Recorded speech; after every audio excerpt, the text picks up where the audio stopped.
ಈ ಸೆರಿಬ್ರೋಸ್ಪೈನಲ್ ಸಿಸ್ಟಮ್ಗೆ ಬಂದ ಮೆಸೇಜಸ್ ಎಲ್ಲನೂ ಥಾಟ್ಸ್ ಆಗಿ ಕಾನ್ಷಿಯಸ್ ಮೈಂಡ್ಗೆ ಹೋಗುತ್ತೆ.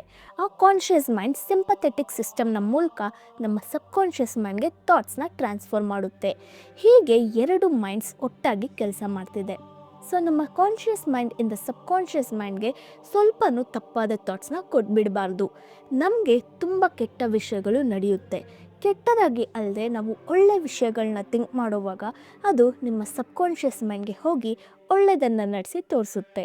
ಸೊ ನಿಮ್ಮ ಪ್ರಶ್ನೆಗಳಿಗಾದ ಎಲ್ಲ ಉತ್ತರನೂ, ನಿಮ್ಮ ಪ್ರಾಬ್ಲಮ್ಸ್ಗೆ ಬೇಕಾದ ಎಲ್ಲ ಸೊಲ್ಯೂಷನ್ನು ನಿಮ್ಮ ಸಬ್ಕಾನ್ಷಿಯಸ್ ಮೈಂಡ್ ಹತ್ರನೇ ಇದೆ. ಮಲಗೋಕ್ಕೆ ಮುಂಚೆನೇ ನಿಮ್ಮ ಸಬ್ಕಾನ್ಷಿಯಸ್ ಮೈಂಡ್ ತುಂಬ ಆ್ಯಕ್ಟಿವ್ ಆಗಿರುತ್ತೆ. ಸೊ ನಿಮಗೆ ಏನು ಬೇಕೋ ಅದನ್ನ ನೈಟ್ ಮಲಗೋಕ್ಕೆ ಮುಂಚೆ ಕೇಳಿ, ಖಂಡಿತ ನೀವು ಆಸೆ ಪಡೋದು ಆಗುತ್ತೆ. ಈ ಕಾನ್ಷಿಯಸ್ ಮೈಂಡ್ ಆ್ಯಂಡ್ ಸಬ್ಕಾನ್ಷಿಯಸ್ ಮೈಂಡ್ನ ಪ್ರಾಸೆಸ್ ಸುಮ್ಮನೆ ಒಂದೆರಡು ದಿನ ನಡೆಯೋದಲ್ಲ. ನಾವು ಸಾಯೋವರೆಗೂ ಆ ಪ್ರಾಸೆಸ್ ಕಂಟಿನ್ಯೂ ಆಗ್ತಾನೆ ಇರುತ್ತೆ. ಅದರಲ್ಲೂ ಕಾನ್ಷಿಯಸ್ ಮೈಂಡ್ ಅವಾಗವಾಗ ರೆಸ್ಟ್ ತಗೊಳ್ಳುತ್ತೆ, ಆದರೆ ಸಬ್ಕಾನ್ಷಿಯಸ್ ಮೈಂಡ್ಗೆ ರೆಸ್ಟೇ ಇಲ್ಲ.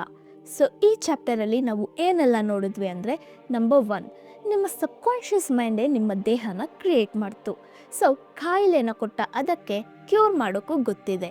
Number 2, conscious and subconscious mind ಎರಡು ನರ್ವಸ್ ಸಿಸ್ಟಮ್ನ ಮೂಲಕನೇ ಕೆಲಸ ಮಾಡ್ತಿದೆ. ನಿಮ್ಮ ಥಾಟ್ಸ್ ಸಹ ಅದರ ಮೂಲಕನೇ ಟ್ರಾನ್ಸ್ಫರ್ ಆಗ್ತಿದೆ. ಸೊ ಸರಿಯಾದ ಥಾಟ್ಸ್ನ ಕೊಡಿ. ನಂಬರ್ 3, ಮಲಗೋಕ್ಕೆ ಮುಂಚೆ ನಿಮ್ಮ ಸಬ್ಕಾನ್ಷಿಯಸ್ ಮೈಂಡ್ ಹತ್ರ ನೀವು ಏನನ್ನು ಕೇಳಿದ್ರೂ ಅದು ಹಾಗೆ ಆಗುತ್ತೆ. ನಂಬರ್ 4, ನಮ್ಮ ಸಬ್ಕಾನ್ಷಿಯಸ್ ಮೈಂಡ್ನ ಪ್ರಾಸೆಸ್ ನಾವು ಸಾಯೋವರೆಗೂ ನಡೆಯುತ್ತೆ.